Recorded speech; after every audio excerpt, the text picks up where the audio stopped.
hermanos a la casa de Dios. Gracias nuevamente por la oportunidad de invitarme a esta iglesia, la iglesia de Glendale, una iglesia muy bonita, muy hermosa, ¿verdad? Y todos los hermanos, ¿verdad? Muy cariñosos, muy amables. Así que vamos a empezar con las Sagradas Escrituras. El título del tema, señales del fin y el primer sello. Vamos a la carta del apóstol Pablo, su carta a los Romanos, capítulo 13, verso 11, nos dice: y es conociendo el tiempo que es ya hora de levantarnos del sueño. ¿Por qué razón dice? Porque ahora está más cerca de nosotros nuestra salvación que cuando creímos. Pero si ustedes se dan cuenta, el apóstol Pablo, en el contexto inmediato, viene hablando acerca de que nos separemos de todo pecado. Si ustedes se dan cuenta ahí en el verso 9, dice: no adulterarás, no matarás, no hurtarás, no dirás falso testimonio, no codiciarás, y cualquier otro mandamiento. En esta sentencia se resume: amarás a tu prójimo como a ti mismo. El apóstol Pablo dice: miren, ya estamos en ese tiempo. Estamos viviendo en tiempos peligrosos. Si nosotros comparamos esto con el Evangelio de Lucas, capítulo 21, verso 28, nos dice: cuando veáis las señales, de lo que viene hablando, porque el 21 habla acerca de las señales del fin, y dice Lucas: cuando veáis estas cosas, levantad vuestras cabezas, porque vuestra redención ¿qué? Está cerca. Ahora, el apóstol Pablo está diciendo: hermanos, y es hora de levantarnos del sueño, porque cada vez estamos más cerca de la segunda venida del Señor Jesucristo. Y si nosotros nos damos cuenta, el Evangelio de Mateo nos presenta en orden cronológico los eventos finales. Nos presenta por el Señor Jesucristo las señales antes de su regreso. Pero notamos algo muy interesante aquí, porque Pablo sigue diciendo, vayan nuevamente ahí, Romanos capítulo 13, verso 12. La noche está avanzada y se acerca el día. ¿Cuál día? Después dice: desechemos pues las obras de las tinieblas y vistámonos las armas de la luz. El tiempo está cerca. Despertemos, dice el apóstol Pablo. Si nosotros lo comparamos con el capítulo 25 del libro de Mateo, encontramos a las 10 vírgenes, y todas las vírgenes que se durmieron. 5 eran prudentes, 5 eran fatuas, 5 se prepararon, las otras 5 no. Pero si ustedes se dan cuenta, dice que todas se durmieron. El apóstol Pablo hace un llamado y dice: y es hora de levantarnos del sueño. ¿Qué quiere decir? Que la iglesia está durmiendo en un sentido espiritual, porque sigue que en rebeldía en contra de Dios, sigue fornicando, sigue que adulterando.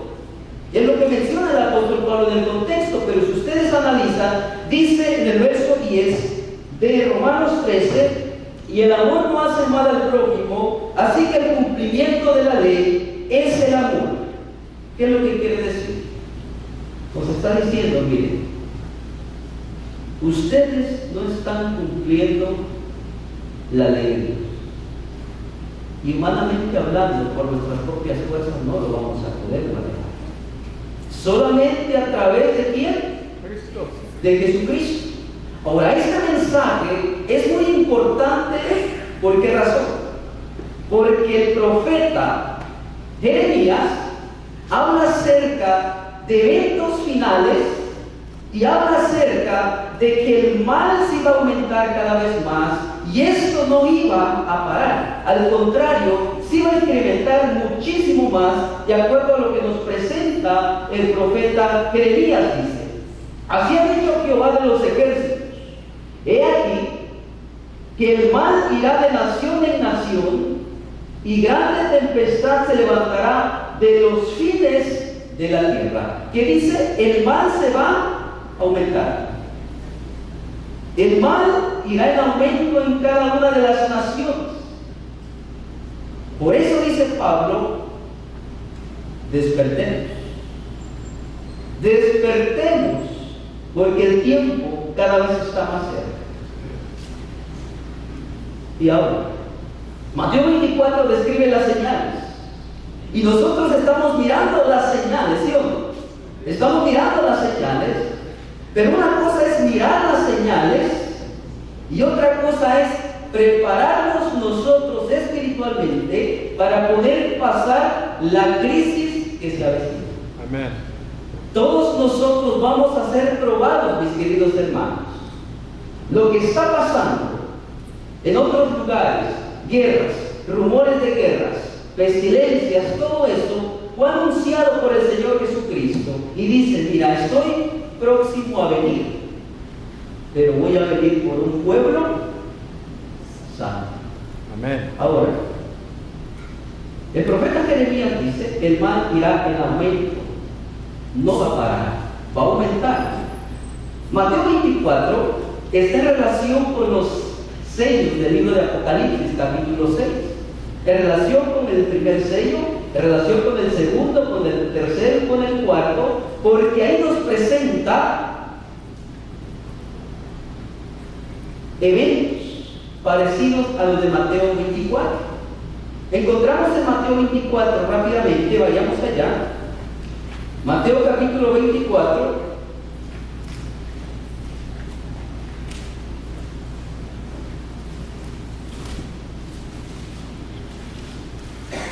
En el verso 6 dice: oiréis de guerras, ¿qué más? Y rumores de guerras. Mirad que no os turbéis, porque es necesario que todo esto acontezca, pero aún no es el fin. Pero se levantará nación contra nación, reino contra reino. Habrá pestes, hambres, terremotos en diferentes lugares. Pero si ustedes van a Apocalipsis capítulo 6, en el primer sello nos habla acerca del Evangelio de Cristo. En el segundo sello nos habla acerca de guerras. En el tercer sello nos habla acerca de hambrunas. Si ustedes se dan cuenta de eso, todo el Apocalipsis está relacionado con Mateo 24. Es más, a Mateo 24 se le conoce como el Apocalipsis o el pequeño Apocalipsis. ¿Por qué? Porque describe todos los eventos finales, describe todo, absolutamente todo, del principio al fin. Sin embargo, vamos a notar que la palabra del Señor Jesucristo se fue cumpliendo al pie de la letra. Nosotros vemos las señales, todas las señales lo estamos mirando, pero ¿saben una cosa? Que el pueblo de Dios, como dice la mensajera de Dios, que está viendo los acontecimientos pero de brazos cruzados, está mirando los acontecimientos a ver cuándo se va a desatar lo que es la ley dominical, pero dice la mensajera de Dios que todos aquellos que estén de esa manera no van a recibir el sello de Dios. Ahora, nosotros vimos que el Señor Jesucristo dejó todo esto predicho por palabra del Señor Jesucristo. Nosotros vemos que desde que comenzó el coronavirus, absolutamente desde ahí comenzó todo en ¿qué? En descenso. Y todo va para abajo. Pero si ustedes notan, eso del coronavirus fue un plan. Eso fue un plan. Sí. Quiere decir, hermanos, que hay organismos que están trabajando detrás de los telones, preparando el escenario para el cumplimiento de Apocalipsis 13, donde la bestia se va a levantar, donde va a dominar, pero para eso se necesita crear crisis económica, se necesita crear enfermedades, se necesita crear disturbios por todos lados, guerras por todos lados, y nosotros vemos las guerras. ¿Ustedes creen que la guerra de Rusia y Ucrania solamente empezó por así? Eso también es un plan. Eso también es un plan. Quieren romper, hermanos, las economías de todo el mundo. Quieren romper las economías. Si ustedes se dan cuenta, el coronavirus desestabilizó prácticamente todo el mundo, ¿sí o no? Sí. Ahora están diciendo que la guerra es por la causa de la guerra se está desestabilizando ¿qué? La economía. Y ahora estamos en crisis, varios países están en crisis, y Estados Unidos prácticamente ya va a entrar en crisis también.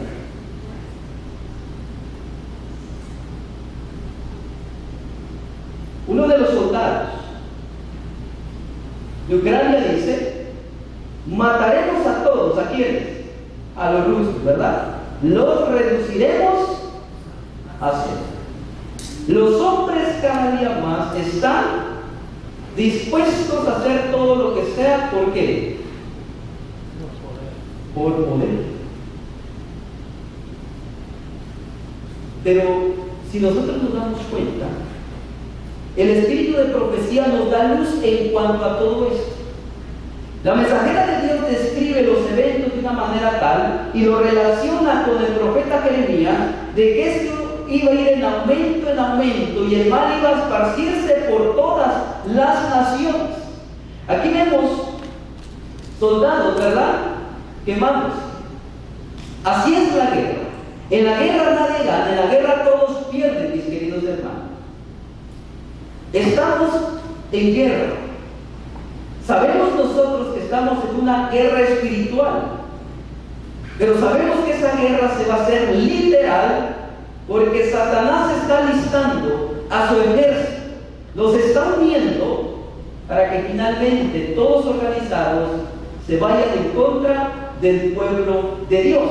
Ahora, si nosotros analizamos lo que nos presenta la mensajera de Dios acerca de los eventos finales, acerca de las guerras, acerca de los rumores de guerras, pestes, hambres y todo lo demás que describe el libro de Apocalipsis, que describe Mateo 24 por palabras de Cristo, la mensajera de Dios menciona esto y dice: pronto surgirán graves dificultades entre las naciones, dificultades que no cesarán hasta la venida de Jesús, como nunca antes. Necesitamos unirnos para servir al que ha preparado su trono en los cielos y cuyo reino domina sobre todos. Dios no nos ha desamparado y nuestra fortaleza depende de no separarnos de Él. Ahora, noten ustedes que aquí está trazando las mismas palabras que el profeta Jeremías. Esto no va a parar. Las dificultades irán en aumento y van a aumentar más. Pero aquí dice que la victoria, nuestra fortaleza, se encuentra en ¿dónde? En Cristo Jesús. Amén. Ahora, si nosotros lo relacionamos con el primer sello que nos presenta el libro de Apocalipsis, vamos a encontrar un caballo blanco, un jinete que monta ese caballo. Y ahorita vamos a analizar eso. Primeramente estamos con las señales y vemos aquí cómo Jesús presenta todos estos eventos y dice: queridos hijos, estamos viviendo en los últimos días. Ahora, ¿ustedes saben cuántos soldados han muerto en esta guerra? Han muerto muchísimos soldados. Estos soldados, estos datos que aparecen aquí, no son los reales. Sabemos que los medios de comunicación no presentan todos los datos reales. Siempre lo toman por encima. Pero están muriendo muchísimos soldados, mis queridos hermanos. Y ustedes saben cuántos soldados rusos han muerto aproximadamente. Más de 20.000. Más de 40.000 soldados. Más de 40.000 soldados. Y los de Ucrania son más. Hermanos, todo esto, sabemos nosotros, Primera Guerra Mundial, Segunda Guerra Mundial, murieron aproximadamente 50 millones de personas. Pero nosotros estamos en un tiempo donde se escuchan guerras, donde hay guerras, donde prácticamente el mundo está airado. Está airado por combatirse unos a otros. Vemos los resultados de esta guerra. Miren, así se vive allá. Pero noten lo que dice la mensajera de Dios. Las guerras y los rumores de guerras, la destrucción causada por el fuego y la inundación, dicen claramente que el tiempo de angustia que irá en aumento hasta el fin está muy cerca. No tenemos tiempo que perder. El mundo está sacudido por el espíritu de la guerra. Las profecías del capítulo 11 de Daniel casi han alcanzado ya su cumplimiento final. Daniel capítulo 11 nos habla acerca desde el imperio de los medos y persas hasta la víspera de la segunda venida de Jesucristo. Y aquí dice la mensajera que Daniel capítulo 11 casi ya ha alcanzado su cumplimiento. Sin embargo, la iglesia aún no puede percibir las cosas. ¿Por qué razón? Porque la iglesia, hermanos, aún no tiene el colibrí. Dice Apocalipsis capítulo 3, del verso 14 al verso 22, hablando acerca de la iglesia de la Odisea, que la iglesia no ve, la iglesia no entiende. A pesar de las señales que uno está mirando, nosotros seguimos así. Nosotros seguimos haciendo lo malo. Nosotros seguimos peleándonos entre nosotros. Mientras ellos se están uniendo, mientras el mundo se está uniendo, mientras Satanás une a sus ángeles y al mundo entero para combatir contra el pueblo de Dios, la iglesia se está agarrando unos en contra de otros. Pero dice el Señor Jesucristo que el amor de muchos se enfriará por la maldad. Y está hablando específicamente dentro de la iglesia. Ahora, el apóstol Pablo, escribiendo a Timoteo, segunda de Timoteo capítulo 3, del 3 al 4, nos dice que en el tiempo final habrá hombres amadores de ¿qué? De sí mismos, ávaros, vanagloriosos, soberbios, ¿qué más? Ingratos, impíos, intemperantes, que tienen apariencia de piedad, pero no tienen esa piedad. Hermanos, todo esto va en aumento. Yo sé que ustedes están mirando las señales, pero la pregunta es, ¿qué estás haciendo? ¿O qué estoy haciendo? Amén. ¿Te estás preparando espiritualmente para encontrarte con tu Señor? Esa es la pregunta importante, porque nosotros podemos saber toda la escatología, desde el principio hasta la venida del Señor Jesucristo, pero ¿de qué nos sirve conocer todo esto si nuestra vida está mal? Si seguimos en rebeldía, si seguimos peleándonos entre nosotros, ¿de qué nos sirve eso? Vemos que en los tiempos en que vivimos son tiempos difíciles, tiempos de crisis. Y el Señor Jesucristo, a través de su mensajera, dice que la segunda venida de Cristo está casi a las mismas puertas, prácticamente a un paso. Sin embargo, el pueblo de Dios aún no puede comprender los tiempos en que vivimos, porque nos hace falta el colirio, y el colirio tiene que ver con el Espíritu Santo. Amén. Y si nosotros no tenemos el Espíritu Santo, hermanos, no podemos ver más allá de lo que está sucediendo. Podemos decir, sí, eso tiene que pasar, pero eso nos está diciendo, como dijo Pablo, y es tiempo de levantarnos del sueño, porque cada vez está más cerca la venida del Señor Jesucristo. Amén. Ahora, fíjense lo que nos describe la mensajera de Dios. Pronto la contienda entre las naciones se desatará con una intensidad de la cual no tenemos idea ahora. Este momento es de extraordinario interés para todos los que viven actualmente, los gobernantes, los estadistas, hombres que ocupan puestos de confianza y autoridad, hombres y mujeres reflexivos de toda clase, concentran su atención en los acontecimientos que ocurren en torno de nosotros, observan las relaciones internacionales, son tensas e inestables, y presienten que algo grande y decisivo está por acontecer, que el mundo se encuentra en los umbrales de una crisis portentosa. Pregunta. Aquí la escritora describe que grandes pensadores observan lo que está pasando, saben lo que viene, pero muchos de esos grandes pensadores saben lo que viene. ¿Por qué?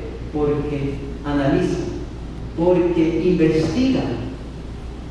A pesar de que no son cristianos, a pesar de que se mueven en el mundo político, saben las cosas que están por acontecer, y saben también que las guerras, las pandemias y todo eso también fue creado. Sí. Ahora, sabemos nosotros de que los tiempos son difíciles. Sabemos nosotros que a la luz de la palabra de Dios, nosotros sabemos cómo culmina todo esto. Y sabemos también quién está detrás de todo esto. Sabemos que el príncipe de las tinieblas está preparando al mundo, hermanos. Tiene sus ministros, tiene sus agentes por todo el mundo, y toda esta crisis no va a parar. Esta crisis va en aumento. La palabra de Dios nos presenta en el libro de Apocalipsis sobre los Estados Unidos de América, en la profecía, ¿verdad? Apocalipsis capítulo 3. Sabemos que esta bestia va a dominar. Sabemos que esta bestia le va a ayudar a la primera bestia. Sabemos todo eso. Pero nuevamente le repito, ¿será que estamos preparados para cuando venga todo esto? Si hoy por hoy, con unas pequeñas cositas, nos desanimamos. Si el hermano me dijo esto o lo otro, nos desanimamos. ¿Qué será cuando venga todo esto? Vemos que la crisis está a punto de estallar. Sabemos que Estados Unidos juega un papel preponderante en este mundo. Estados Unidos es la segunda bestia. Sabemos que esta bestia va a obligar al mundo entero a postrarse delante de la primera bestia. Ahora nosotros notamos que Estados Unidos nuevamente está metido en la guerra. Vemos nosotros que los Estados Unidos invadieron ¿qué? Somalia. ¿Por qué razón? Oh, porque es una fracción de Al-Qaeda. Es un grupo ahora llamado Al-Shabaab. Ahora, todo esto, hermano, son tácticas, son estrategias para acaparar, para dominar, para todo. entonces que también prácticamente se está escuchando mucho acerca de China contra Estados Unidos, que quieren combatir ¿por quién? Por Taiwán. Ahora, si ustedes se dan cuenta, ¿por qué razón surgen grupos, ya sea paramilitares, ya sea grupos terroristas, ya sea, por ejemplo, en México, narcotraficantes? ¿Por qué creen ustedes que surgen tantos grupos?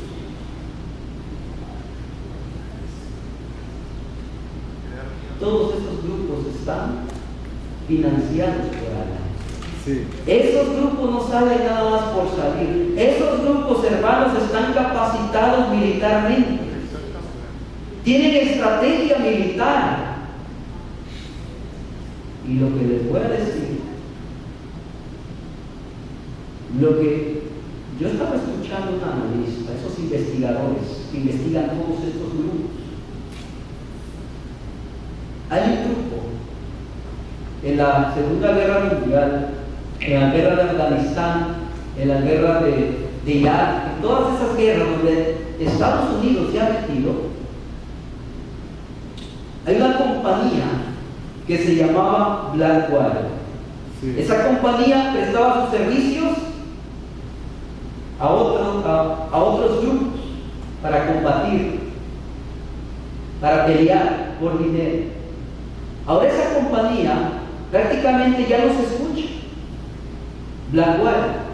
Ahora esa compañía se cambió de nombre y están trabajando por debajo del agua. Y esa compañía actualmente se llama Academy, pero no se escucha. Esos grupos entrenan paramilitares, entrenan terroristas, entrenan a todos esos grupos. ¿Cómo se llama? Academy se llama esa compañía. Ahora, quiere decir, hermanos, que lo que están haciendo, están desestabilizando los países. En todos lados, hermanos, está pasando lo mismo. México, guerra con el narcotráfico. Por otro lado, paramilitares. Hermanos, están desestabilizando todo el sistema de gobierno. Están haciendo todo esto. ¿Por qué? Con el fin de más adelante controlar absolutamente todo. Sí. Se escucha mucho, hermanos, esto. China, Estados Unidos, peleando por intereses. Sin embargo, no solamente eso, vemos también ambos. Presidente de las Naciones Unidas dice que en un tiempo donde va a venir ¿qué? Una gran hambruna. ¿Ustedes creen que solamente viene la hambruna porque sí? No. También está dentro del plan. Sí. También menciona, dice, millones de personas en todo el mundo se unen a las filas de la pobreza, el hambre debido a conflictos. Le están echando todo el conflicto a quién? Rusia, Ucrania. Fíjense que ellos crean ciertos eventos para trabajar por debajo del agua. Sin embargo, nosotros sabemos esto porque la palabra de Dios nos dice que van a pasar. Sabemos esto porque el escrito de profecía nos dice lo que planea Satanás, cómo se mueve. Sin embargo, dice que los efectos de esta guerra han provocado ¿qué? Pandemias, han provocado ¿qué? Hambres, crisis económica, hambrunas por todos lados, falta de ¿qué? De trigo. Rusia es uno de los grandes exportadores de trigo, al igual que Ucrania. Vemos, hermanos, que ellos están causando todo esto. Viene una hambruna y en unos países ya hay hambruna. Y usted dice, no, no creo. Oh, no, porque nosotros aún seguimos comiendo aquí, ¿verdad? Pero otros países que se están muriendo de hambre, hermanos. Sí. Pero Aparentemente, todo esto tenía que pasar. O sea, dicen ellos, bueno, todo esto tiene que pasar. O sea, sale, surge. Sin embargo, son ellos los que están creando todo esto. ¿Ustedes conocen la Agenda 2030? ¿Han escuchado de la Agenda 2030? ¿Qué nos dice esa Agenda 2030? Ustedes saben que en la Agenda 2030 hay 17 puntos. Y en esos 17 puntos, uno de los puntos dice que hay que acabar con el hambre, que va a ser erradicado el hambre. ¿Ustedes piensan cómo creen que lo piensan erradicar? ¿Matando a la gente de hambre? Matando a la gente de hambre, hermanos. Si ustedes se dan cuenta aquí, hambre cero, objetivo del 2030, cero hambre. Pero si ustedes notan, hay hambruna por todos lados. Entonces, ¿dónde está eso? ¿O cómo piensan llegar a eso? Si lo que estamos mirando hoy, prácticamente, hay mucha gente que se está muriendo de hambre en otros países. Es porque el objetivo no es erradicar el hambre, el objetivo es erradicar a los pobres, erradicar a la gente, hermano. Sí.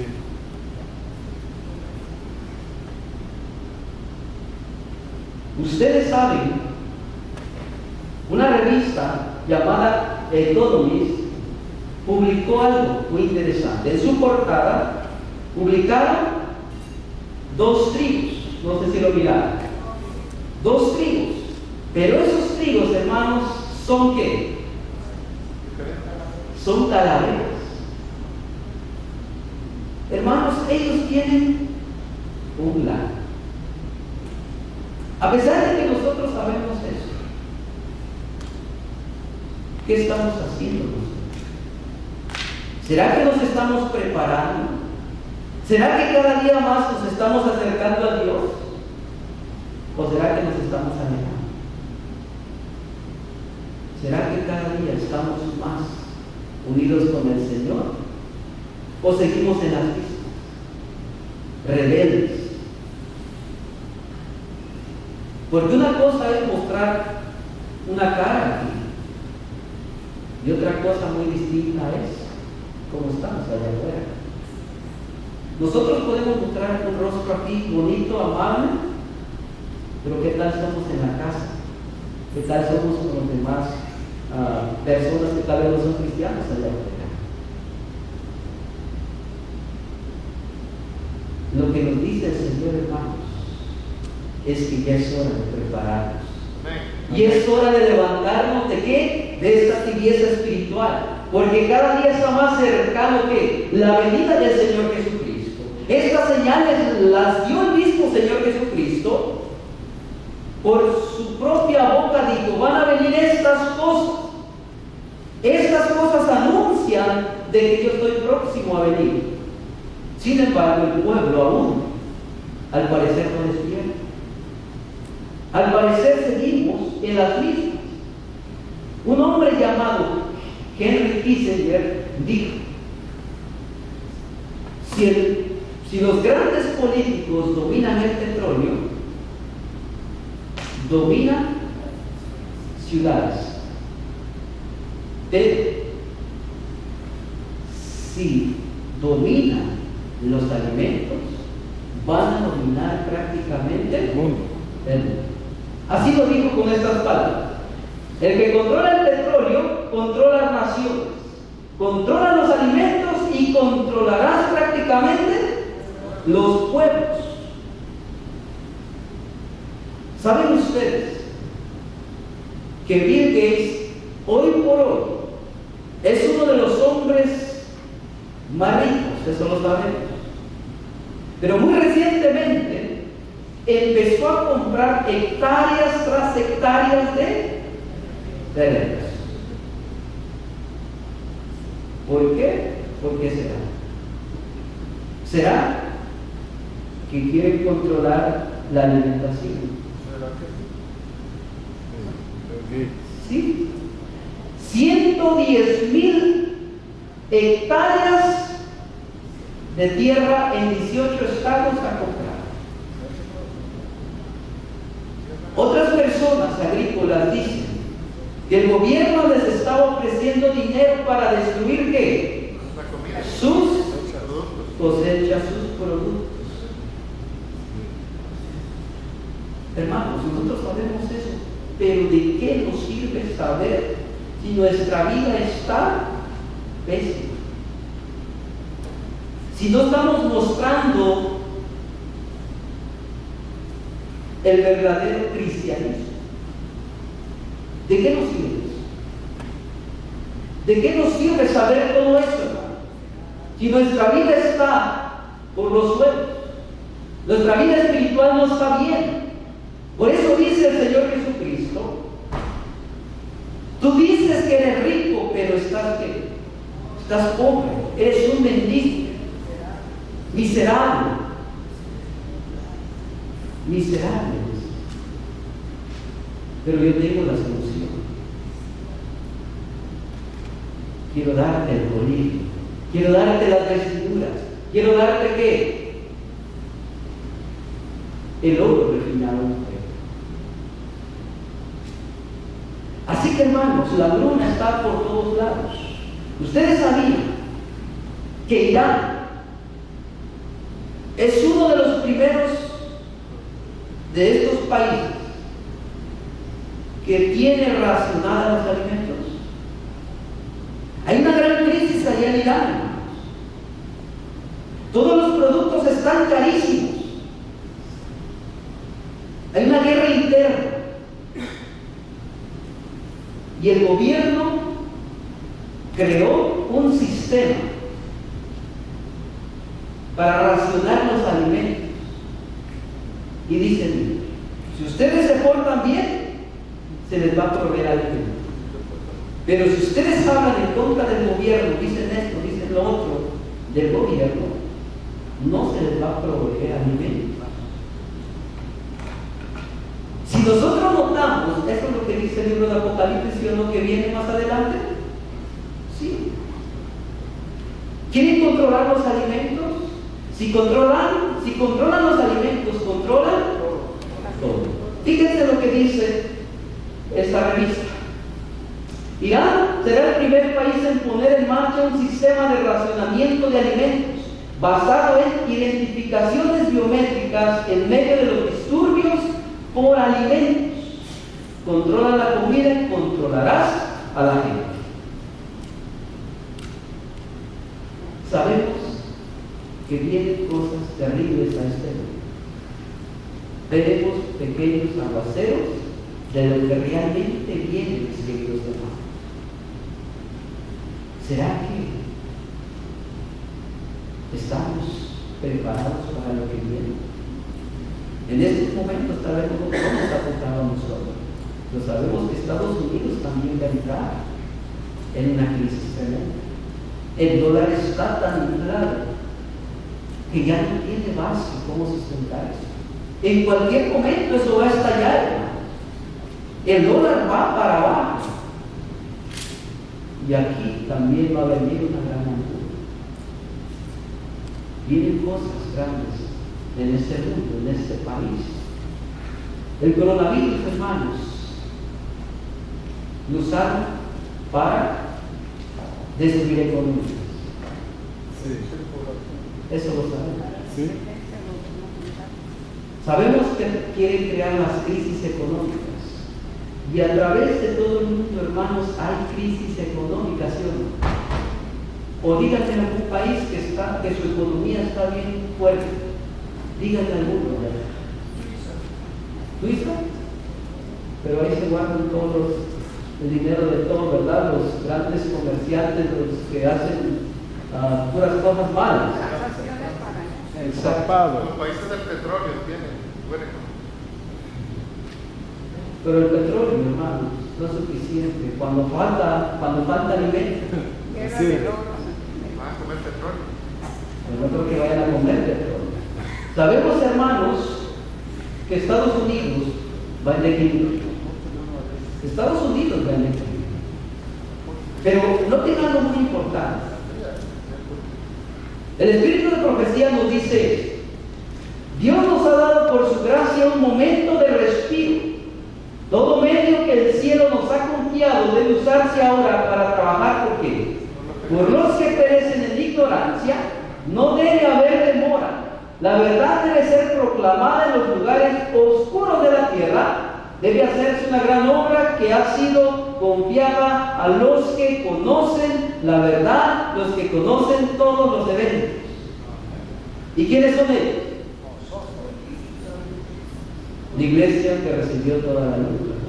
Sí. La iglesia adventista. Ahora, este punto me lleva ahora a relacionarlo con el primer sello. Miramos en las señales y nos dice Pablo: despertemos. Despertemos del sueño espiritual. Amén. Porque todos, hermanos, tenemos algo que no hemos podido vencer. Y estamos batallando en eso. Y necesitamos que dejar todo lo malo, como dice Pablo. Desechemos las obras de las tinieblas y vistámonos de las armas de la luz. Romanos 13, verso 12. ¿Por qué las armas de la luz? Porque para poder vencer, hermanos, necesitamos ser vestidos por las vestiduras de Cristo Jesús.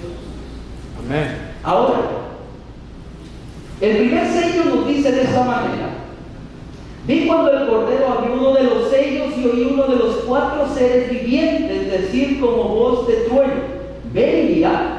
Y miré, y he aquí un caballo blanco, y el que lo montaba tenía un arco, y le fue dada una corona, y salió venciendo y para vencer.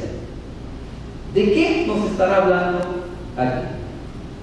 Primeramente necesitamos comprender, porque tenemos símbolos aquí. Tenemos a un jinete, tenemos al caballo blanco, tenemos un símbolo del arco, tenemos que hay una corona, ¿y qué más? Y la expresión venciendo para vencer. ¿A qué se estará refiriendo todo eso? ¿Ustedes creen que se está refiriendo al pueblo de Dios? ¿Creen ustedes que se está refiriendo al pueblo de Dios aquí? ¿Sí o no?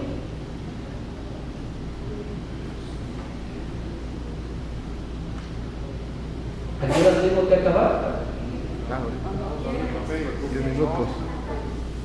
No, porque yo sé que hay un horario, ¿verdad? Entonces, nos dice aquí la palabra de Dios: miré aquí un caballo blanco, el que lo montaba tenía un arco, y le fue dada una corona, y salió venciendo para vencer. La interpretación común que nosotros hemos aprendido es acerca de que el primer sello comienza en la época de los apóstoles, ¿verdad? Pero sabemos que otra interpretación es de que los sellos, o el primer sello, o sea, los 7 sellos, comienza desde la creación del mundo y se expande hasta el fin. Pero nosotros aquí no vamos a profundizar mucho qué es esto, qué es lo otro. Nosotros vamos a profundizar qué es lo que significa cada elemento, porque cada elemento es muy importante para nosotros, para la iglesia. Vayan al libro de Zacarías, Zacarías capítulo 10, verso 3 al verso 6. Nos dice: contra los pastores se ha encendido mi enojo, y castigaré a los jefes, pero Jehová de los ejércitos visitará su rebaño, la casa de Judá, y los pondrá como su caballo de honor en la guerra. De él saldrá la piedra angular, de él la clavija, de él el arco de guerra, de él también todo apremiador, y serán como valientes que en la batalla huellan al enemigo. En el lodo de las calles y pelearán, porque Jehová estará con ellos. Ahora la pregunta es, ¿qué significa el símbolo del caballo blanco? Paz, pureza, paz, ¿Qué dijeron? pureza. No, yo sé que el blanco, pero ¿qué significa el caballo? Guerra.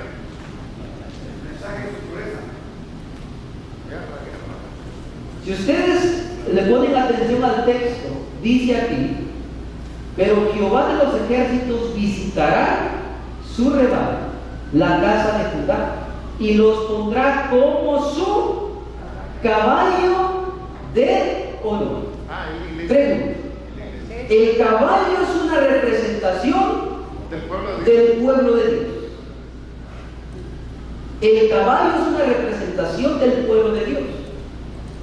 Pero si el caballo representa al pueblo de Dios, entonces el jinete, ¿a quién se está refiriendo? Se está refiriendo al Señor Jesucristo. Ahora, la mensajera de Dios lo describe de esta manera y dice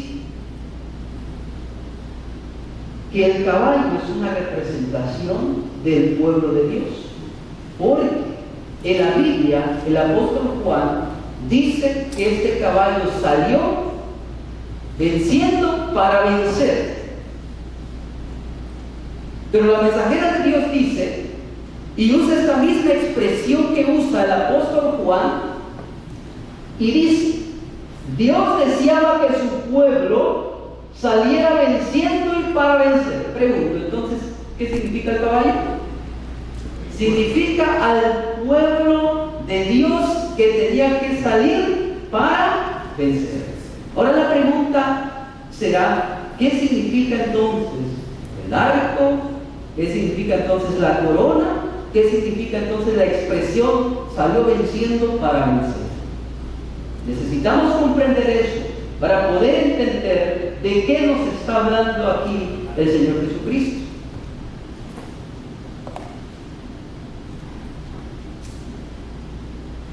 Nosotros vamos a ver que el blanco significa pureza.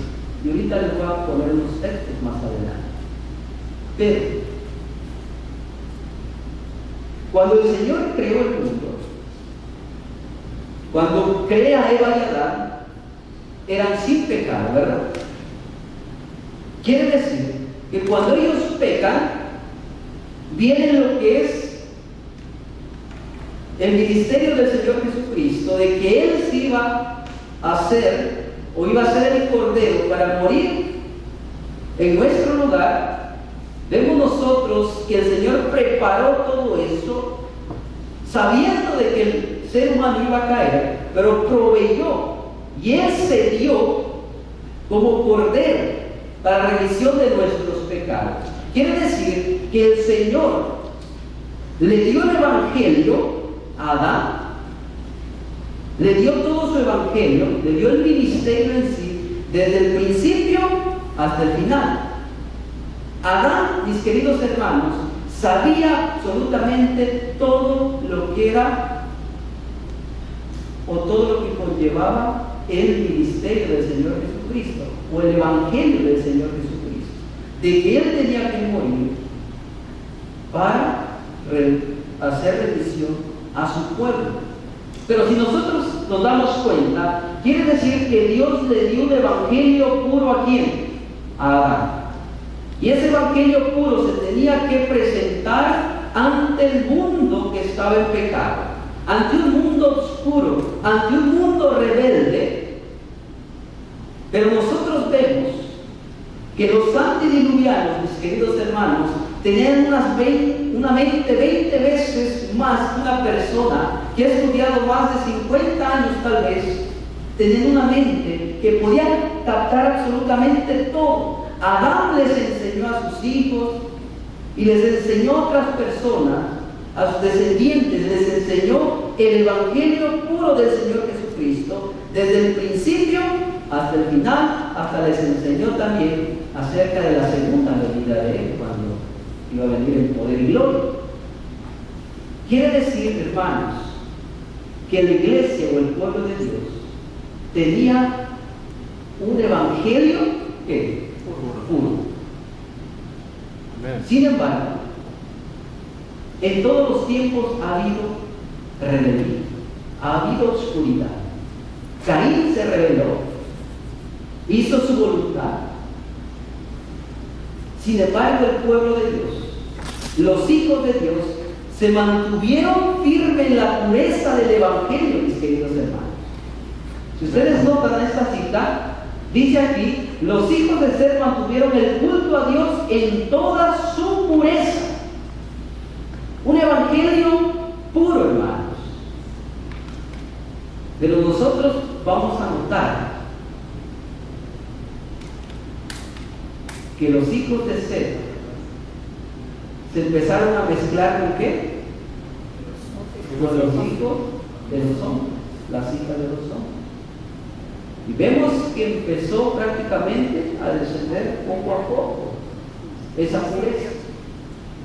Pero lo que nos presenta en este mensaje es que el pueblo, que es representado por el caballo, recibió el evangelio puro del Señor Jesucristo para predicarlo a todo el mundo en aquel entonces conocido. Fíjense que el pueblo atesoró lo que Dios le había revelado y lo repetía a las generaciones que le sucedían. Adán instruyó a su descendencia hasta la 9ª generación, que los enseñó a sus hijos, a sus nietos, un evangelio puro. Se mantuvo puro ese evangelio. Sin embargo, la Biblia nos dice en el tercer sello, dice que se presenta un caballo negro. Quiere decir que iban a venir tinieblas espirituales. Pero dijimos nosotros que el Señor Jesucristo les iba a dar las armas a su pueblo para pelear. Ahora noten lo que dice la escritora. Revestida de la armadura de la justicia de Cristo, la iglesia entrará en su conflicto final, venciendo y para vencer. La misma expresión que nos presenta Apocalipsis 6, 1 y 2. O sea, Dios les iba a dar, o los iba a dirigir a su pueblo, porque Él es el que dirige al caballo, y va a dirigir a su pueblo para que presentara ¿qué? El mensaje puro, ¿a dónde? A este mundo de tinieblas, a este mundo que está pereciendo, que está muriendo en las guerras, que está muriendo ¿en qué? Por falta de hambre, que está muriendo por todo esto. Y está muriendo, hermanos, sin Cristo. Sin embargo, hermanos, aquí nos presenta el Señor Jesucristo y nos dice, miren, yo les voy a dar las armaduras. Yo voy a dirigir a la iglesia para que lleve ese evangelio puro a todas las naciones. La mensajera de Dios nos presenta que el jinete que dirige al caballo es Dios. Fíjense lo que dice ella. El asunto de la batalla no depende de la fortaleza del hombre mortal. Jehová saldrá como que gigante y como hombre de guerra, despertará celo, gritará, voceará, se prevalecerá sobre sus enemigos con el poder de aquel que cabalga venciendo y para vencer. El hombre débil finito puede ganar la victoria. Quiere decir que el Señor Jesucristo va dirigiendo el caballo Nos quiere decir, hermanos, que la victoria está asegurada si nosotros permitimos que el Señor Jesucristo nos dirija.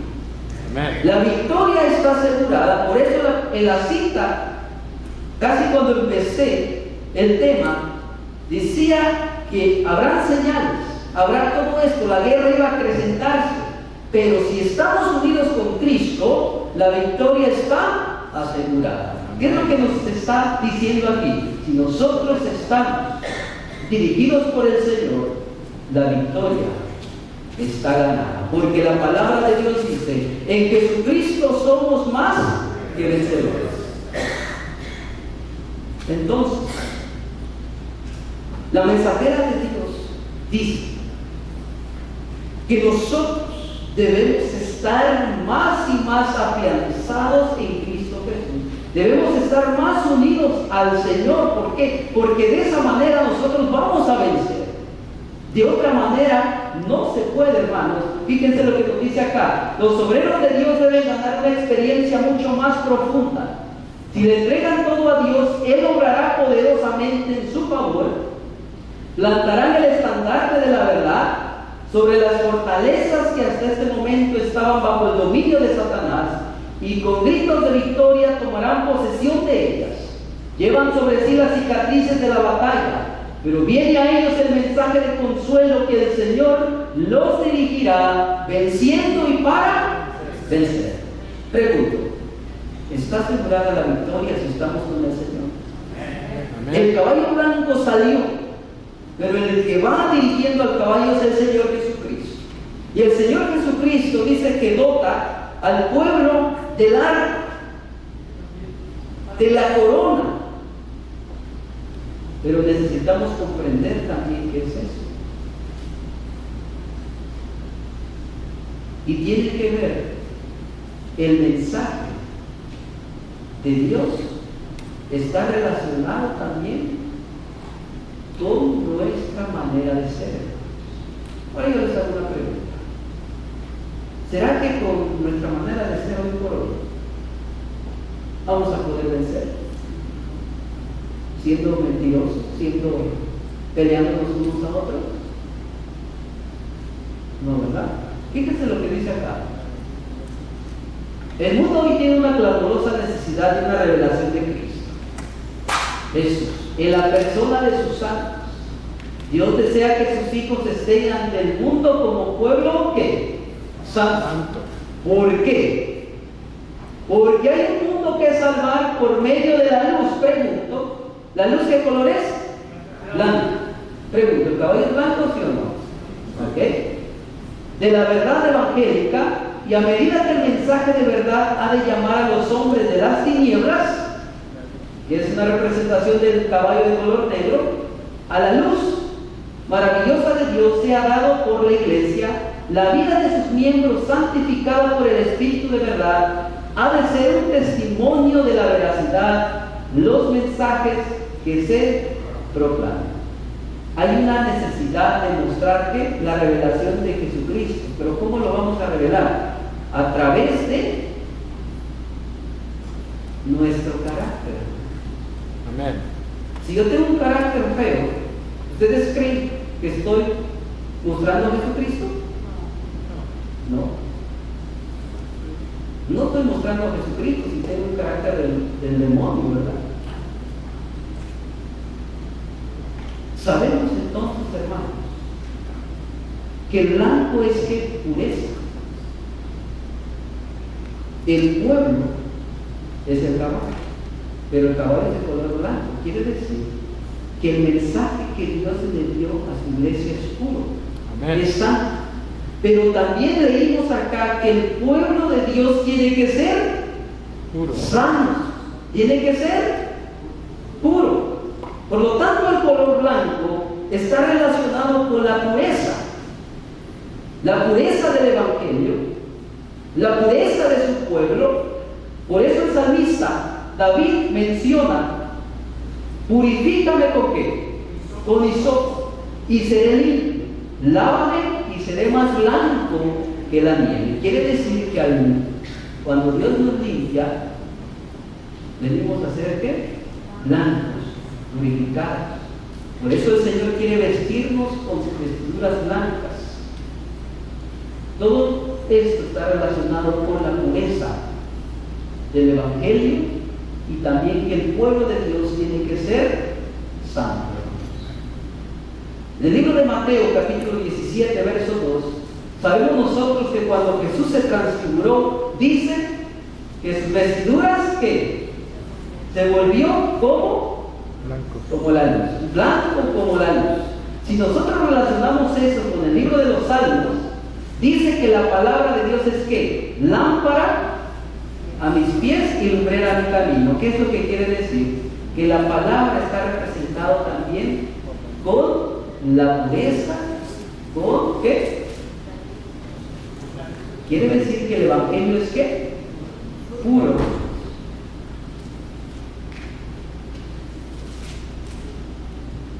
Así que tenemos este contraste: el caballo blanco, el caballo negro. El caballo blanco significa pureza y el negro significa que el pueblo se iba a separar del Evangelio del Señor Jesucristo. La mensajera de Dios nos presenta algo importante. Fíjense lo que menciona ella. No hay duda de que los cristianos primitivos fueron un pueblo peculiar. Su conducta intachable y su fe inquebrantable constituían un reproche continuo que turbaba la paz del pecador, aunque pocos en número, escasos de bienes, sin posición ni títulos honoríficos, aterrorizaban a los obradores de maldad donde quiera que fueran conocidos, su carácter y sus doctrinas. Por eso los odiaban los impíos, como Abel fue aborrecido por el impío Caín. Pregunta: dice que la gente quedaba impactada por la santidad del Evangelio que ellos predicaban y por la vida santificada de los obreros. Vemos entonces nosotros, hermanos, que lo que Dios nos está diciendo es: yo les doy las armas, yo soy el que dirige todo. Pregunto: ¿el caballo qué es lo que hace? El caballo recorre, ¿verdad? El caballo recorre por todos lados. Quiere decir que el Evangelio, la pureza del Evangelio, tiene que ser ¿qué? Esparcida por todas partes, como dice Apocalipsis 14. El Evangelio tiene que ser esparcido, hermano. Pero ¿cómo va a ser esparcido si la iglesia está dormida espiritualmente? ¿Cómo? Si no queremos hacer nada con el Señor Jesucristo. Dice la mensajera: muchos están mirando así los acontecimientos y están esperando que venga la ley universal. Entonces sí, dice la mensajera que ya para ese entonces va a ser tarde. Cuando hoy tenemos la oportunidad, hermanos, como dice Pablo, si hoy escuchas la voz de Dios, no endurezcas vuestro corazón. Hoy es el momento de que nos preparemos. Amén. No esperes hasta el final, porque en la crisis solamente revelas quién eres. Si no te preparaste antes, viene la tribulación. Lo lógico es que, como no te preparaste, pues te vas a ir del lado más sencillo. Por eso dice el Señor Jesús: muchos tropezarán entonces. Tropezar es que caer, pero aquí no está hablando de los impíos, aquí está hablando de la iglesia de Dios, hermano. Muchos tropezarán entonces. ¿Por qué tropezaron? Porque no se sujetaron a Cristo. Cristo les extendió la mano y ellos no quisieron agarrarse de Cristo. Entonces, nos dice aquí que debemos de tener una ¿qué? Conducta intachable y una fe inquebrantable. Amén. Vemos entonces que este pueblo tenía la pureza del Evangelio, un carácter también santificado, y sus doctrinas eran puras. Pero aquí nosotros vemos que por esa misma razón Caín mató a Abel, porque él sí era obediente. Él sí mostraba que es un verdadero seguidor de Cristo. Mostraba la pureza y mostraba la santidad de carácter. Y eso es lo que nos falta a todos nosotros, hermanos. Pero la pregunta entonces que surge de todo esto: ¿qué significa el arco y las flechas? O más bien el arco, porque aquí nos presenta un arco. Pero yo les hago una pregunta. Cuando un soldado tenía un arco, ¿qué es lo que tira? Flechas. ¿Sí o no? ¿Ok? Pero entonces, ¿qué significa el arco? Es un instrumento de guerra, pero a nivel espiritual, ¿qué significa? La palabra de Dios. Vamos rápidamente, Segunda de Reyes. Segunda de Reyes, capítulo 13, verso 17. El arco y las flechas, hermanos, están representados por las victorias. Está representado por la victoria, pero está representado con algo más específico. Ahorita se lo voy a explicar. Vayan ahí, Segunda de Reyes, capítulo 13, verso 17, dice: y dijo, esto es Eliseo, y dijo: abre la ventana que da al oriente, le dijo al rey de Israel, y dice: y cuando él abrió, dijo Eliseo: tira. Y tirando, él le dijo, Eliseo: saeta de salvación de Jehová, y saeta de salvación contra Siria, porque irás a los sirios en Afec hasta consumirlos. Pregunto, ¿qué es una saeta? Una flecha. Es una flecha. Pero si ustedes notan, aquí dice que Eliseo le dice al rey: tira hacia ese lado. Y entonces, ¿qué es lo que está diciendo ahí? Y dice Eliseo: saeta de salvación de Jehová. Dice: tira esa flecha de salvación de Jehová. Está especificando de que Dios quería salvar a su pueblo, quería libertarlos de los asirios, pero está relacionado la flecha, hermanos, con la palabra de Dios. Amén. Amén. Está relacionado con la palabra de Dios, el mensaje puro de Dios. Pero ahorita lo vamos a tocar un poco más claro. Así que la saeta de salvación, o esa flecha, cuando es lanzada, trae liberación, trae salvación. ¿Ok? Vayamos a lo que nos presenta la mensajera de Dios. Pregunta: en la época de los apóstoles, ¿ellos predicaban un evangelio puro, sí o no? ¿Lo habían recibido del Señor Jesucristo? Sí. ¿Cristo les enseñó el verdadero evangelio cuando todos los demás estaban equivocados? Sí. Ok. ¿Qué nos presenta entonces la mensajera de Dios? Los argumentos de los apóstoles, las palabras que los apóstoles presentaban. Los apóstoles predicaban, pero dice el espíritu de profecía que los argumentos, el mensaje, las palabras que los discípulos hablaban eran como saetas. Ahora, fíjense lo que nos presenta aquí.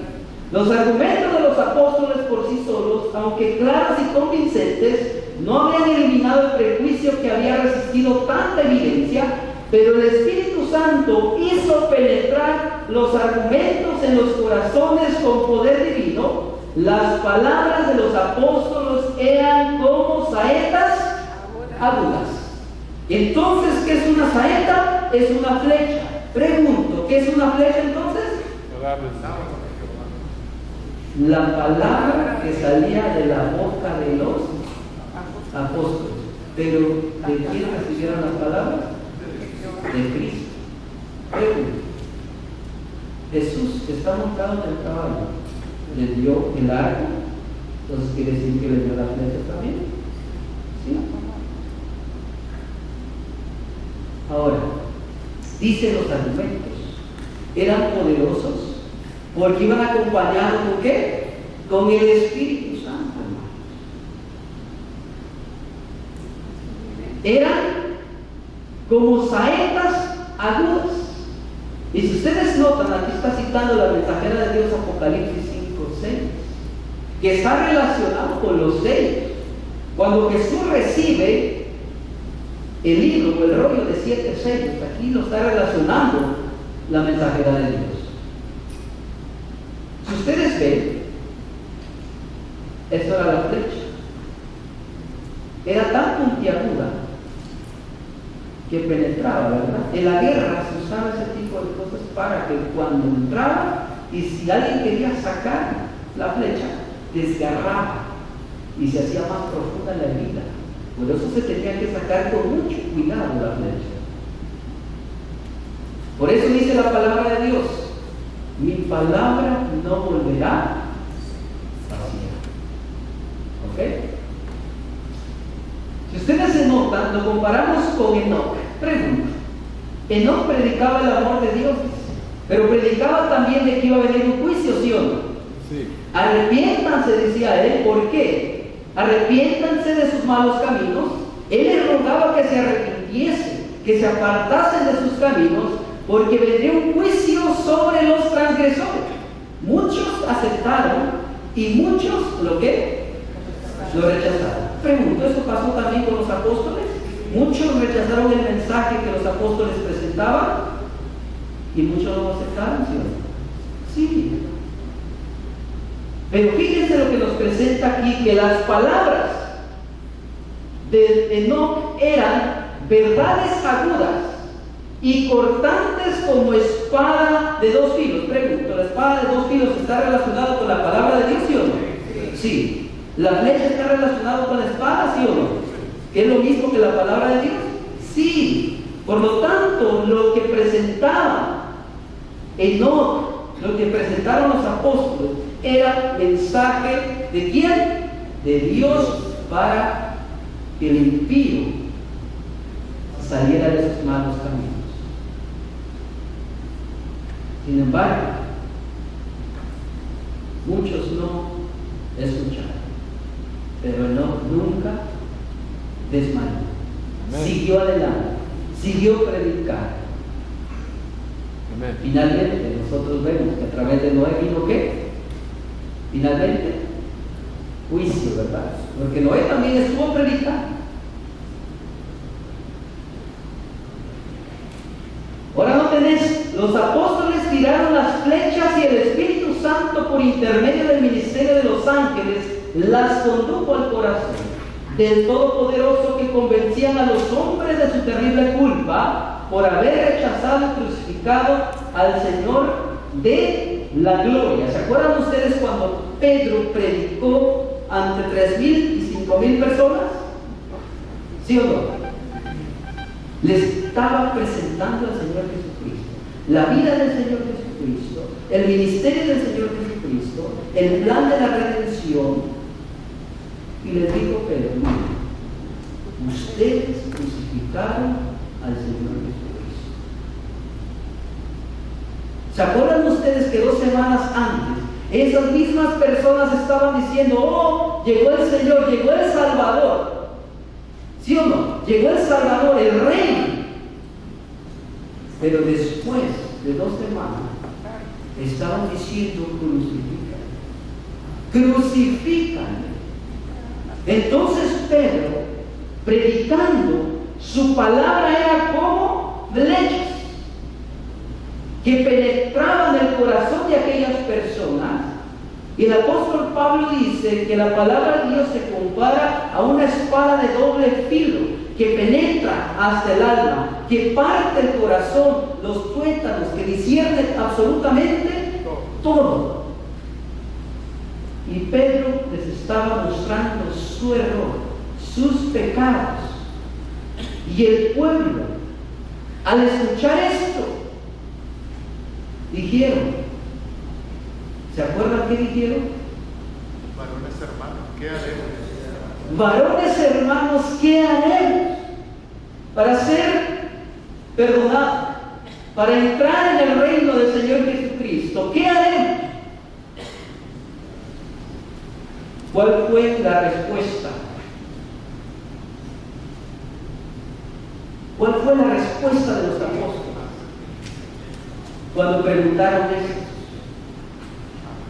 Cuando dijeron, varones hermanos, ¿qué haremos? Porque escucharon las saetas. Llegó la saeta en su corazón de cada uno de aquellas personas. Y el resultado de escuchar eso, ¿qué haremos, varones hermanos? La respuesta contundente fue: arrepentidos y bautícense cada uno de vosotros para el perdón de los pecados y recibiréis ¿qué? El don del Espíritu Santo. Arrepiéntanse primeramente, bautícense, segundo paso, tercer paso, que recibirán el poder del Espíritu Santo. ¿Para qué? Para andar en el camino correcto. Pregunto, el libro de Ezequiel habla acerca de una promesa donde dice el Señor: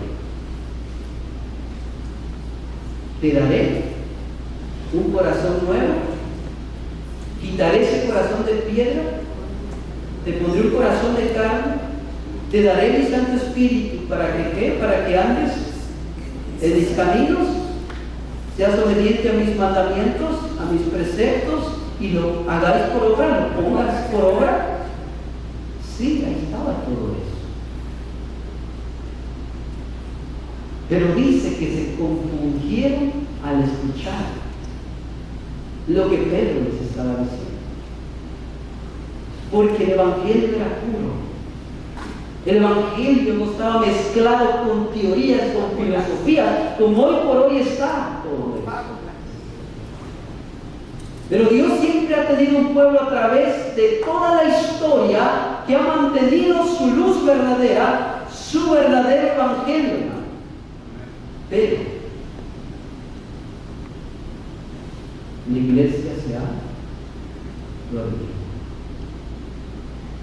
Y dice el evangelista: erguidos, hermanos, despierten, levanten sus cabezas, miren alrededor y ustedes se darán cuenta que estamos en el tiempo final.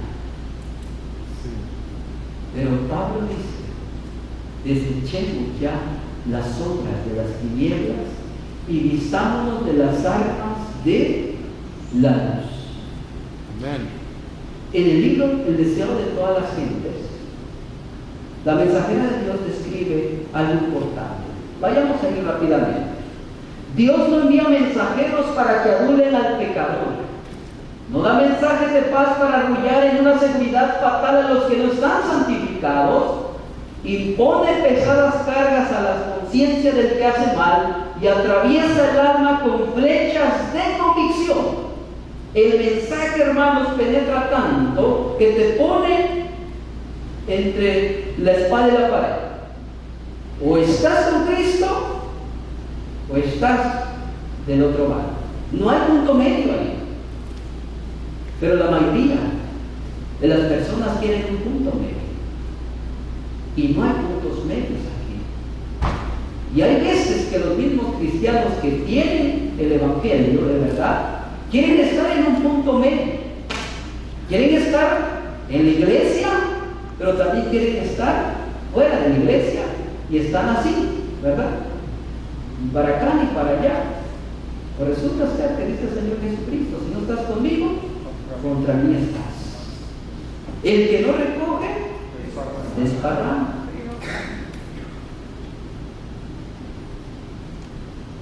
El Señor Jesucristo, hermanos, Él tenía palabras exactas para cada corazón.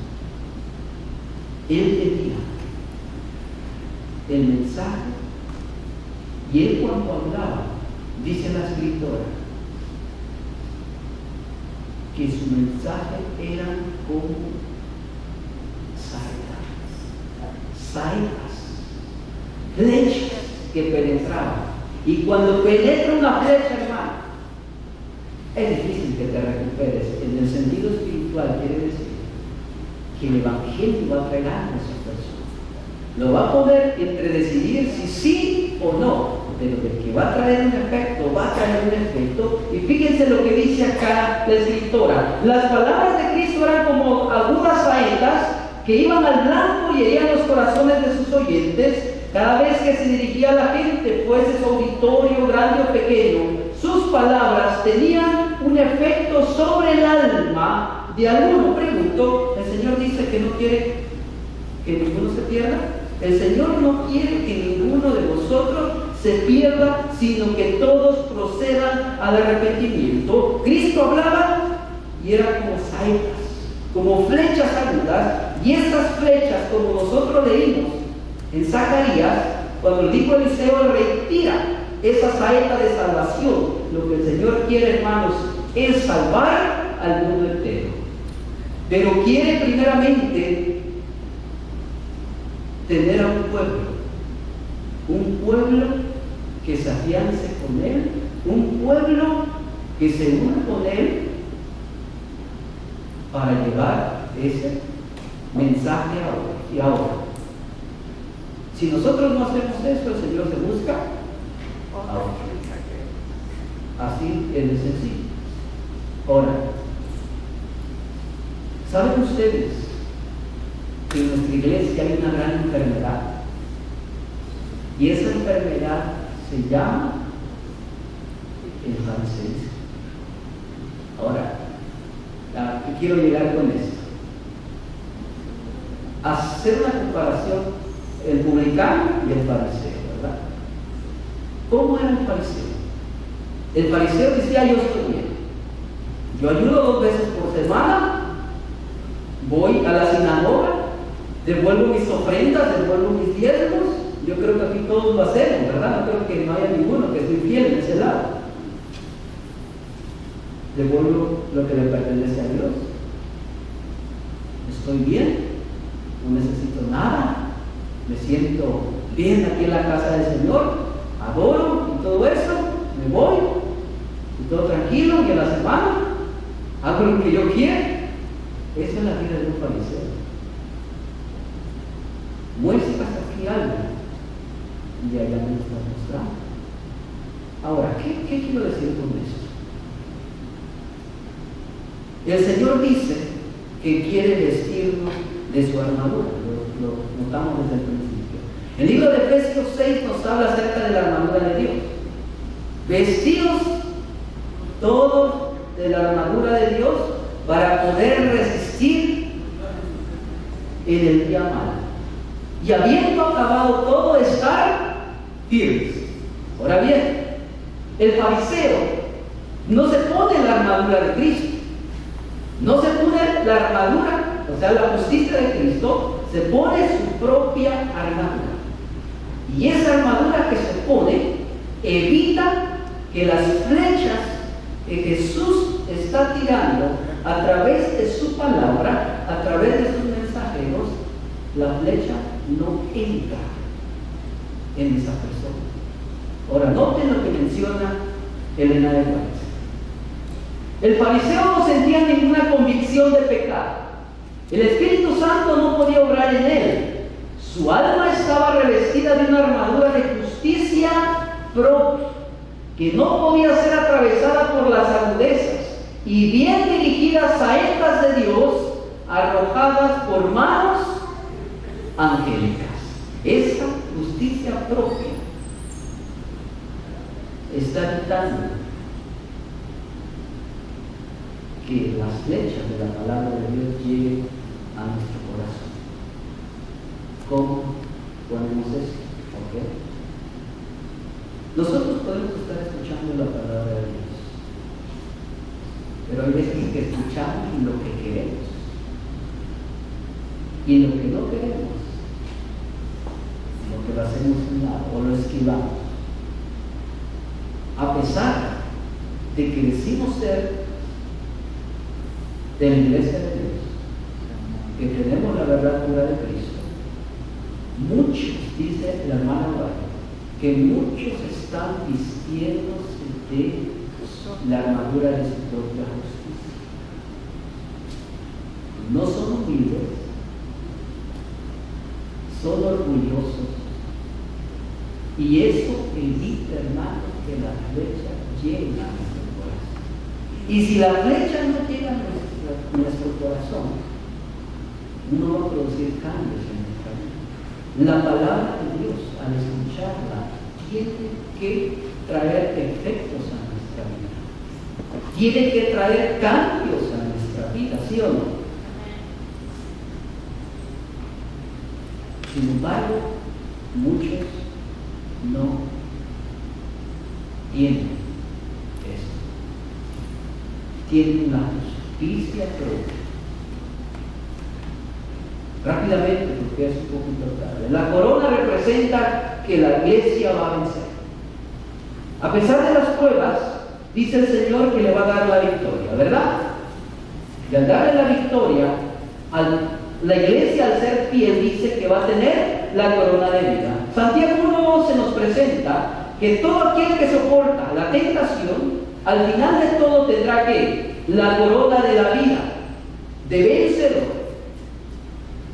1 Timoteo 4, 7 y 8 nos presenta que el apóstol Pablo peleó la batalla, lanzó los dardos, lanzó las flechas, y como resultado de todo eso, muchas personas que aceptaron el mensaje.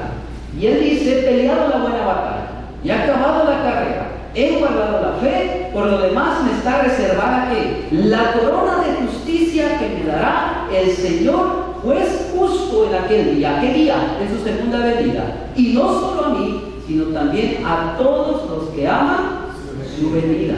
Pregunto, ¿será que nosotros amamos la venida de Cristo? ¿Será que verdaderamente amamos la venida de Cristo? Porque dice el Señor: si verdaderamente amas o me amas, mi palabra guardarás. ¿Sí o no? Sí. El que verdaderamente ama al Señor dice: mi palabra guardará.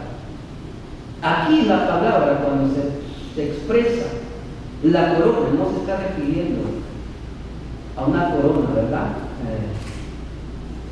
Literal. Se está refiriendo a una corona espiritual, la recompensa. Pero en el antiguo, en el Imperio Romano, a los vencedores se les daba una corona, porque habían peleado una batalla, habían ganado, y se les daba una corona. Pero dice el Señor: yo te daré la vida eterna, el resultado de la victoria. Sin embargo, la corona que nos presenta aquí es la palabra en griego Estefanos, que quiere decir que el individuo luchó, se mantuvo firme y obtuvo una victoria. Aquí se presenta en el griego como la palabra Estefanos, como de victoria. Ahora, cuando se presenta a Jesús en Apocalipsis 19, 11 en adelante, dice que el Señor Jesús viene en un caballo blanco, pero tiene una corona. Pero la palabra griega aparece ahí como diadema, quiere decir corona de reina. Aquí nos presenta corona de victoria, de que vencimos todo pecado. Pero cuando el Señor Jesús viene ya con esa diadema, quiere decir que viene como rey. Es una corona de rey, hermanos. La palabra de Dios nos presenta aquí que Dios nos dará una corona incorruptible. Venciendo para vencer, esa expresión nos está diciendo que los mensajes de las 7 iglesias, a todas las iglesias se les da esta expresión. Dice: todo aquel que venza, le daré la corona de vida. Todo aquel que venza, probará el fruto del árbol de la vida. Todo aquel que venza, le daré que se siente en mi trono, así como yo he vencido. ¿Qué es lo que quiere decir? Que la iglesia, el pueblo de Dios, va a tener que vencer todo pecado en su vida para que finalmente obtenga la vida eterna. Amén. El resultado, hermanos, disparar las flechas, disparar con el arco la palabra de Dios. En la época de los apóstoles, dice que 3,000 personas aceptaron al oír la palabra 5,000 personas. Fíjense cómo era de poderosa la palabra de Dios. Cómo es de poderosa la palabra de Dios, que trae convicción, que trae transformación, que trae paz, que trae esperanza. En el libro de Hechos, capítulo 6, verso 7 nos dice: y crecía la palabra del Señor y el número de los discípulos se multiplicaba grandemente. También muchos sacerdotes obedecían a la fe. La palabra pura de Cristo, hermanos, es poderosa. Amén. Y nosotros tenemos aquí su palabra. Amén. La palabra de Dios, hermanos, es poderosa, es transformadora, trae paz, trae esperanza, y todos aquellos que aman la venida de Cristo aman la palabra. Amén. Permite que Jesús los vista con su justicia y dejar a un lado las propias justicias, que dice Isaías que tus justicias están manchadas, son sucias como trapos de inmundicia. Así que nosotros notamos todo esto, hermanos. Estamos, hermanos, en una guerra espiritual. Esa guerra poco a poco se está haciendo liberada. En la época de los soldados romanos, ellos tenían una armadura fuerte. Y Pablo se basa, cuando habla en la carta a los Efesios, habla acerca de la armadura, o tomando como ejemplo la armadura de los romanos. Porque la armadura de los romanos era una armadura de la más alta, podríamos decir en aquel entonces, alta tecnología. Cubría la cabeza, cubría toda esta parte, hasta acá cubría, traía el escudo cubría de acá hasta acá. Pero si ustedes se dan cuenta, el escudo de los soldados romanos tenía, bueno, aquí no, el escudo de los soldados romanos tenía como una parte de hierro en el centro, y toda esta parte era piel de animal, era una piel muy dura, porque los enemigos lanzaban dardos, flechas de fuego, y el cuero sostenía o apagaba esas flechas con fuego. Por eso dice el Señor: vestidos de toda la armadura de Dios, y el escudo es el escudo de la fe.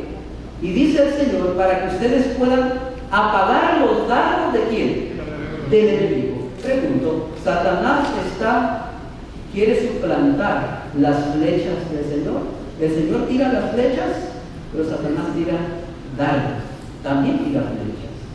Pero dice el Señor Jesucristo en la carta a los Efesios: miren, ustedes quieren vencer, necesitan del escudo de la fe, necesitan del casco, necesitan de la espada, necesitan del cinturón, necesitan de las sandalias.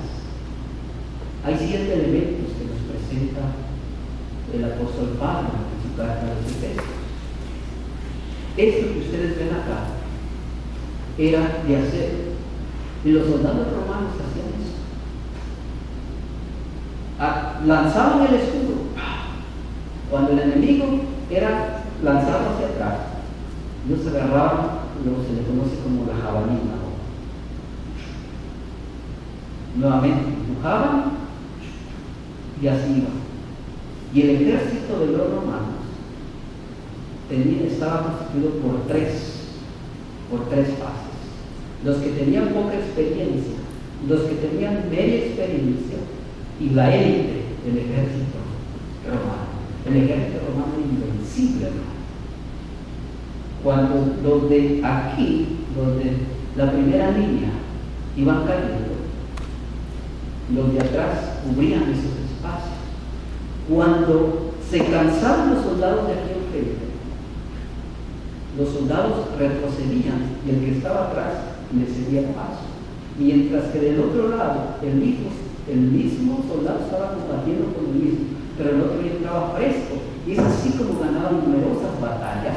Y esos escudos les servían para protegerse, hermanos, cuando les llovían las flechas. Hacían una posición del testudo que se le conoce, que era como tipo tortuga. Se cubrían todos así y las flechas caían. Cuando caían en ese espacio que recargaban, avanzaban para poder eliminar a sus enemigos. El ejército romano era tremendo en el combate. Entrenaban muchísimos años para poder ganar esa guerra. Y los romanos, hermanos, eran tremendos en la batalla. Y lo que Pablo está diciendo, ustedes quieren mantenerse firmes en la guerra, porque no tenemos guerra contra sangre y carne, necesitan que el Señor les provea la armadura de Dios. Si no tienen la armadura de Dios, están perdidos. No van a vencer, no van a mantenerse firmes. Y aquí nosotros encontramos en Apocalipsis 19, 11 al 21, el clímax de los 7 sellos. Vemos que el Señor Jesucristo viene en un caballo blanco, pero ahora dice que trae ¿qué? Una espada. Ahora sí viene a hacerle guerra a todos aquellos que lastimaron a quienes, a su pueblo. Vemos entonces nosotros que esta guerra se va a volver literal. La guerra del Armagedón, como aparece en Apocalipsis 16. Fíjense lo que dice la escritura, ya vamos a ir terminando. Toda forma de malo cobrará intensa actividad. Los ángeles malos unirán sus poderes con los hombres inicuos. Y como aquellos, esos ángeles malos, han estado en constante conflicto y han obtenido experiencia en los métodos de engañar y batallar, y se han estado fortaleciendo durante siglos, no se rendirán en el último gran conflicto sin una lucha desesperada, y todo el mundo estará de un lado o del otro en este asunto. Pregunto, ¿en qué posición vamos a estar nosotros? ¿En la de Dios o en la de Satanás? Y usted seguro va a responder en la de Dios. Pero yo le respondo de esta manera. La vida que nosotros estemos llevando ahora nos está preparando para estar con el Señor o estar del lado del enemigo. Así de sencillo lo dice la palabra del Señor. La vida que estemos llevando ahorita nos está preparando para estar con el Señor o estar con Satanás. Así de sencillo lo presenta el Señor. Amén. Así de sencillo lo presenta la escritora. Por eso dice la escritora que la batalla de Armagedón que se acerca, dice que nadie debe estar durmiendo. Ahora fíjense lo que dice acá. Tendrá lugar la batalla del Armagedón y ese día no debe encontrar a ninguno de nosotros durmiendo. Debiéramos estar completamente despiertos como vírgenes prudentes, que tenemos aceite en nuestras vasijas y en nuestras lámparas. El poder del Espíritu Santo debe estar sobre nosotros, y el capitán de las huestes del Señor estará a la cabeza de los ángeles del cielo para dirigir la batalla. Y si el Señor Jesucristo dirige la batalla, hermanos, la victoria es 100% segura. Amén. En esta hora, ¿tú quieres vencer? Amén. ¿Quieres vencer las batallas que estás peleando ahora? ¿Quisieras vencer todos esos dardos que Satanás te está lanzando? Dice el Señor, necesitas la armadura de Dios, necesitas el escudo de la fe, necesitas la espada que es la palabra de Dios, necesitas el yelmo de la salvación.